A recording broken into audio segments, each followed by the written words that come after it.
Hello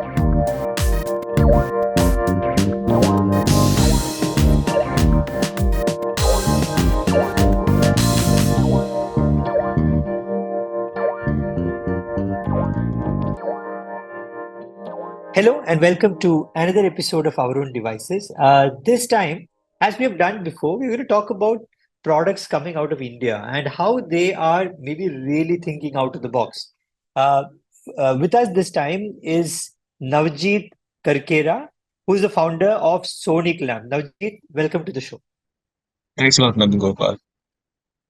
So, what Navajit has done and Sonic Lamp has done is to completely rethink what a headphone can do. And see, I have experienced this. I have written a review about it, and it's completely blown away my mind on how something that we use so much. And somebody like me, I review maybe 100 audio devices a year, and you guys have done something which is like, I didn't think that is a way to approach audio. Now, Jit, can you first tell our listeners what you guys are doing exactly, and also how did you come upon this idea of rethinking something that is so common?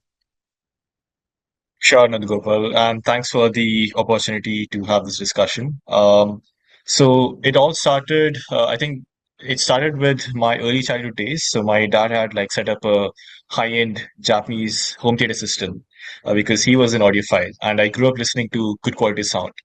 Growing up, when I was pursuing my engineering, I was looking at getting a pair of headphones that was like effective for wide set of music and also something that gave me that lifelike theater-like experience. But I couldn't get that on headphones. And then with my co-founder, we were working on a research project for hearing implants and also a communication system for helmets, which uh, and the and the scope was that we were not supposed to use the ears to reproduce sound. We had to think through alternate ways of reproducing sound, and that's how we were working on bone and skin conduction. Um, and while working on that project, we accidentally ended up developing the hybrid drivers that is now part of the Sonic Lamp headphones. So that's the technology that drives Sonic Lamp. And what we basically do is we combine air conduction along with body conduction, primarily through bone and skin, allowing people to not just hear the sound but also feel it through their body. So it gives you that lifelike immersive audio experience. So it started out, this was completely an accidental development. We were working on some other project and we ended up Yeah. developing this tech, and we realized that we had a like incremental difference in the audio experience when it came to headphones, and that's why we decided to move forward. And while we were doing some testing, we realized that people were also appreciating it and wanted to get a pair for themselves. So that's how we decided to take it forward. So for people who maybe don't really understand or haven't thought about how headphones or how audio works, and if I can just simply explain it, it could it could work. It usually works by moving air, right? And that is what your diaphragm and drivers do. But when it happens on bone conduction, instead of air, it is actually sending the waves through your bone, right? Or your skin in this case. Am I right? Yeah, so it's a combination of the two. Like there are also like Yeah. bone conduction earphones that is mainly focused on audio accessibility, like for swimmers or for cyclists. In our case, we also use air that is for the vocals and instruments, the mid and high Yes. frequency. Yes. For low frequency, because it requires higher like movement to reproduce that. So there's this driver inside, and through the woofer pads, that's our specially engineered ear pads, it kind of moves back and forth on a microscopic level, and it's a more physical sensation that happens. So the low Yeah. frequency happens through bone and skin through the woofer paths. I have to tell this to readers. I've been writing on audio for 15 years now. It is one of the toughest things to do, to write about listening. And I always try to think about how do I write. I try to bring a song in, and but always by mentioning high, mid, low, I'm not able to communicate, right? But and I have often used the phrase that I could feel the music. And when I use the Sonic Lamp headphone, I could actually feel the music. And it is like, you could feel it. Your skin is like literally moving around, your hair is standing up. But it is that kind of an experience. And you have four modes, which is giving you a mix of different types of experiences, right? Could you explain that? Yes. So basically, the gap that we have addressed is if you listen to music on a home theater system, you have you have something called as subwoofer system, right? And that is meant for replacing the low frequency. When it comes to headphones, there's a gap wherein you don't get that low frequency that you can feel through your body. So, and that's where our hybrid drivers come in. And there are four modes on headphone, and it's basically hear, feel, immerse, and beast. These are the names of the four modes. And what it does is it adjusts the subwoofer response, which is the body conduction response, in comparison to the air conduction one. So, for like classical music, for podcast, for calls and meetings, here mode is more suitable because it's like the flat profile. When it comes to EDM or electronic music, hip hop, rap, that's very like bass heavy. That's where the immerse comes in. Feel is great for like wide genre of music, but that's where the subwoofer like kicks in. And beast mode is something that where the subwoofer response is at a much higher level, and it's much more physical, and that's recommended for movies and gaming. So these four modes makes the headphones versatile for different use cases. So you don't have to have like one headphone for uh, like classical music, one headphone for EDM, or another headphone for gaming. It's Sonic Lamp is versatile, so it's something that's effective for wide set of use cases and genre of music. So in other words, a hear mode is a regular, let's say a TV kind of experience or a regular screen kind of experience, and the other three modes are different levels of three dimension in a way. Like Right. if I compare it with the screen experience, that's how I felt it. Now, Certainly.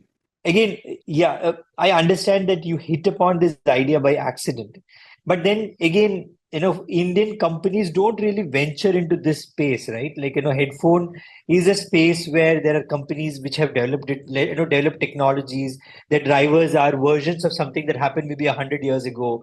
It's like, it's something that there's a lot of legacy understanding of the technology and all of that, and it's also a lot of precision engineering from what I've heard from guys like Sennheiser, right? So and they would like to keep it very in-house. Like a Sennheiser does a lot of production in China, but they will never let the driver production go out of Germany, right? So Right. things like that. So it's been kept as a very closely guarded secret. So did you have any fears about entering this space? Did you really think about, hey, we have hit upon a great idea, but is this really a segment that an Indian startup could think about?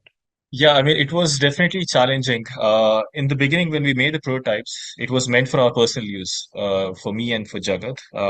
And what happened was people within our community who were like audiophiles and were using high-end headphones, they wanted a pair for themselves, and they were ready to even buy like a 3D printed one, and pay for that. So what we ended up doing is then we participated in like tech events or even like musical festivals to get people's feedback, and that kind of gave us the confidence.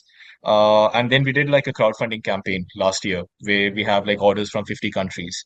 Um, in terms of the development, it was again challenging because that ecosystem for audio products is not there in India. We can see hardware companies in general working on IoT and other spaces, but not company just developing drivers from scratch or making products from scratch. So that's been challenging for us, but we kind of took some more time in terms of our development roadmap.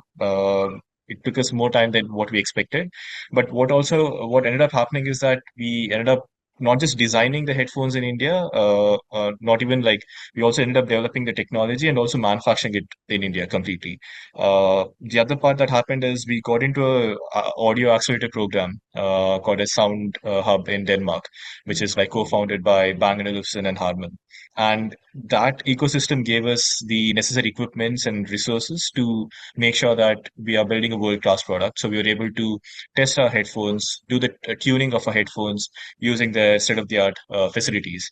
And this helped us to validate it. And in terms of the technology, the secrecy around it, we have like patents that is granted in India. It is in process in like 26 countries. And along with that, even there is a lot of soft IP in terms of the process that goes into manufacturing our drivers. So that's something that gives us the confidence to take it forward. And you're looking at producing this out of India, right? Your first batch is completely made in India, right? Yes, so the headphones and also our hybrid drivers is something that is made here. We definitely have to get the electronics outside from Philippines, Yeah. Taiwan. So the electronic component is something we have to get, and a couple of parts which is not available in India. That's something that we have to get. But rest of the things is something that is made here, and even the product is finally assembled and made here itself. And after the first batch, I guess, are you already on to second and third? Do you, how are you looking at scaling this up? Yes, so we are already working on scaling our production of the current version that we've launched. We are also working on another version with active noise cancellation implemented. There's also a use case for our technology in AR and VR headsets because in those devices you get that visual immersion, but in terms of sound, you're still using speakers to hear the sound, but through our technology, we can add a layer to the immersion because people can now feel the sound. So we are also exploring use cases beyond headphones through VR headsets, and there's some speakers that we are working on in an early stage, which again doesn't look like a conventional speaker at all. So our focus right now is on headphones, but there are things that we are working on in the back end where we are looking to not just be on headphones, but also look at other use cases around sound for other categories. Yeah, because yeah, what you've done is actually you're looking at sound reproduction also in a completely different way, right? Like you're looking at the different layers of sound and sort of reproducing them using with different technologies. Earlier you would do it the same technology, maybe at different levels, but now you're using, completely different technologies for the same sound, right? Correct. Yes. So yeah, so again, the possibilities could be endless when you look at something like that. Yeah. So what we have currently looked at is the headphones, but even like, for example, professional headphones, there's a use case there as well to allow them to mix and master in their home itself instead of being in a studio. So there's some use cases there that we're exploring. Even for gaming headphones, it adds a sense of immersion because now if Yeah, there's like a grenade that explodes while they're playing a game, it's more physical. So yeah. and that allows us to not just look at the consumer headphones, but also other use cases in headphones, and then extend it to AR and VR use cases as well. So just a random thought that came to my mind when you spoke about gaming is that so you have a frequency in which humans can hear, right? That band within which humans can hear. Is it technically possible that maybe you can't hear something but you can feel it? Yeah, so And under in the 20 hertz is where that comes yeah, in. So, like for example, when an earthquake happens, it happen. You're actually if you are able to hear under 20 feeling hertz, it. you can Yeah, actually feel it. So, in our case, the driver starts reproducing right from 5 hertz. yeah. And the sub bass part is again largely that is felt through a body. And that extends up to like 40 hertz as well. So in gaming, for instance, that could be an advantage, right? Like, somebody's trying to sneak in on you, or like, in a that kind of way, you could technically feel it. You feel a presence before you are able to hear it. Is that right? Or To some extent, yes, but what other thing that has to happen is that right from the gaming development perspective, they'll have to include they the will have audio to, effects. yes, yes, That's because right because now it's yeah, directly because they go are ahead. also catering to a 20 hertz onwards, right? They're not Correct. catering to Yeah. a below 20 hertz kind of Yeah. situation. Yeah. But even up to Int- like So 40, 60 hertz is also slightly felt. So that, like for yes, example, the grenade explosion, yeah, that's something that's physical even up to like 40, 50 hertz as well.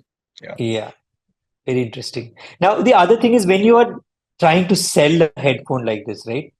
You really have to make people experience it, right? Like otherwise, how do you sell it? Because you can't really talk to a person and tell them, okay, you can feel the music, because that has been the eternal sales pitch of a lot of a lot of things, right? So how have you planned that? What is your go-to-market strategy here? So one thing that we're looking at is definitely reaching out to tech reviewers so that key opinion leaders are talking about a product and conveying the experience. The other thing that we have started to do is capture reactions of people trying out a product, and that expressions is something that we'll be able to not completely, but at least to a larger extent, convey the Yes, experience that one that's can true. experience That's on true. Sonic Lab. So this is something we are looking to do that we've been doing also because right at this stage we're looking to grow organically. And some of these experiments is something that we've done. We're also participating in tech events, music festivals, setting up stalls, so that we are able to allow people to try out our headphones. And again, at that event, we are capturing the reactions and use that as a communication medium to convey the experience. We are also right now exploring. Um, we are having discussion with distributors so that we can have retail presence as well. It would take us some time to be there on retail channels. So right now, largely we're focusing online, but with these activities, we believe that we'll be able to convey the experience and make ourselves available for people to try it out. The other thing I felt is that with the Sonic Lamb headsets on, it's a little bit more intense experience listening to music than you're used to. So do you really expect your listeners to maybe keep keep the feel and the other modes on for the extended durations, or do you think that is something they would do once in a while for an experiential thing? So we have seen people use it in different ways. For example, like someone who is a bass head who loves bass, and for them, even like they use beast mode as well for listening to EDM music. Yeah. Largely for music alone, I think feel mode is something that would be used for even for extended duration. Mhm. It may go up to immerse, but the beast mode is something that's again more suitable for movies and gaming, which may be Yeah, yeah. for a couple of hours. So it varies from person to person, and that's why we have used that multi mode, that option to set the subwoofer response. So if you Yep. feel like it's Yeah. something that's very intense, you can tone it down. And Mm. even at lower volume levels, for example, if you're at like less than 40% volume, but if you want to still feel the sound, then you can switch to beast mode at 40%, but it won't be too much of fatigue, but you'll be able to still feel the music. So it's up to people how they want to use the Experience it. headphones and get the experience. Yeah. So I have one last thing before we wind up. You've discovered this, you have productized it, and you have gone to market. You have actually started selling it. Which itself is a big achievement coming from an Indian startup, especially in this kind of a space. Now, what excites you the most about the future, and what makes you get up and do it every day, every morning now? It's primarily seeing customer reviews and testimonials about the listening experience, because primarily people who are buying products above say 10,000 rupees price point, it's more of an experience. Like it's not just listening to sound, it's actually getting immersed in it. Yeah. It's either like being in the zone or kind of like unwinding, just de-stressing. So and that's where that experience, like music itself is a magic. Like it's something that really impacts our emotions strongly. And when we through our device, it kind of amplifies if that experience has been enhanced, then I think we have done our job. So seeing people appreciate what we have done is something that keeps us going, in spite of all the challenges around manufacturing and marketing and stuff like that. And we have a very strong visibility in terms of how using in the audio domain itself, we can have different use cases for our technology and different products that will help people live a better life through music. So that's what keeps us going. And yeah, it's beyond headphones as well that we have found the use cases. So Navjeet, it's great to hear so much so interesting, such fascinating technology come out of India, and here's wishing you great success in your future. Thank you. Thanks a lot, Nandagopal. It's been a pleasure. So you were listening to Navajith Karkera of Sonic Lamb. We'll be back again next week with another guest and more insight. Till then, we are available everywhere you listen to your pods.